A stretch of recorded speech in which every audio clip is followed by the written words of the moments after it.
राष्ट्रीय राजधानी दिल्ली में बढ़ते कोरोना वायरस के मामलों के बीच दिल्ली के मुख्यमंत्री अरविंद केजरीवाल ने आज प्रेस कॉन्फ्रेंस की। सीएम केजरीवाल ने कहा कि ऐसे डबल टेस्टिंग करके हमने कोरोना पर हमला किया है। मुझे आंकड़ों की चिंता नहीं, आपकी सेहत की चिंता है। साथ ही केजरीवाल ने कहा कि राजधानी में ऐसा इसलिए हो रहा है क्योंकि हमने टेस्टिंग बढ़ा दी है। अगर हम दिल्ली में फिर से टेस्टिंग कम कर दें तो मरीजों के आंकड़े भी कम हो जाएंगे। पिछले कुछ दिनों में दिल्ली में कोरोना के केसेस थोड़े बढ़े हैं, जिसको लेके कुछ लोगों ने चिंता जाहिर की है।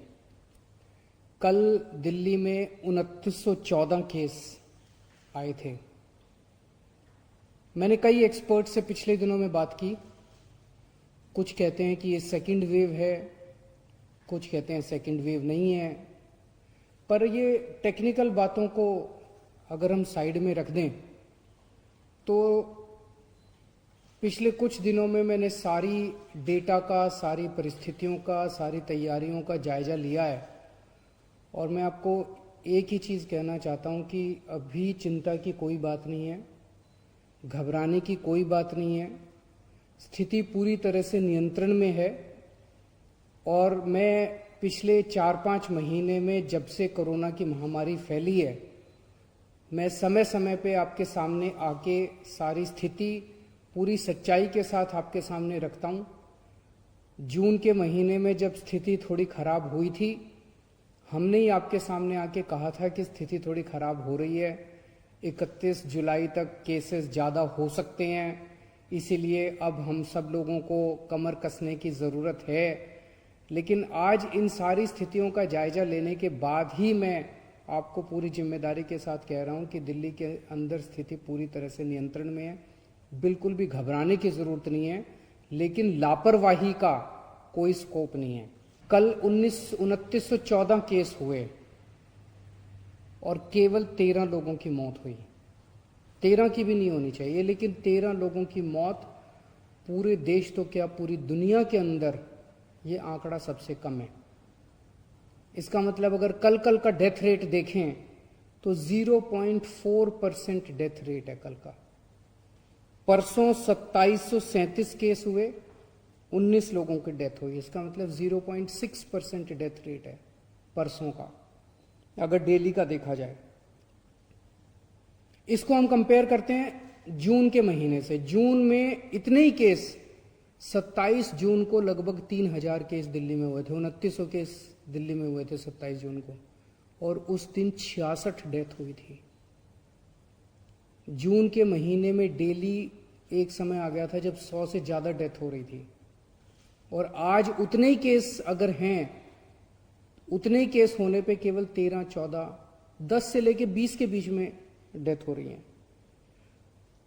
15 अगस्त से आज तक का अगर डेटा देखें तो दिल्ली में 1% फेटेलिटी रेट है। मतलब अगर 100 लोग बीमार होते हैं तो उसमें से एक व्यक्ति की डेथ हो रही है।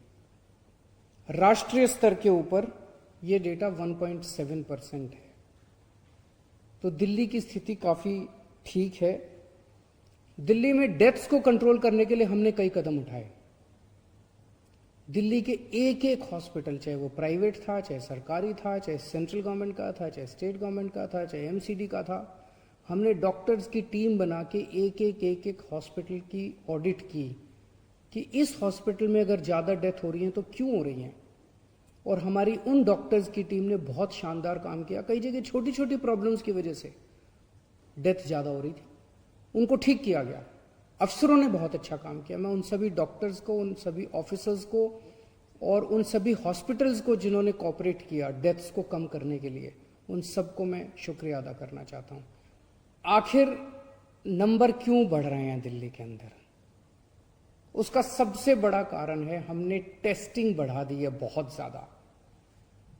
अभी हफ्ता भर पहले तक हम 18,000, 17,000, 20,000 के करीब रोज टेस्ट किया करते थे।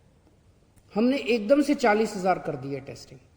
इसे आप एक तरह से कोरोना के खिलाफ एक बहुत बड़े हमले के रूप में देख सकते हैं कि हमने कोरोना के ऊपर एक तरह से हमला छेड़ दिया है, डबल टेस्टिंग कर दी है।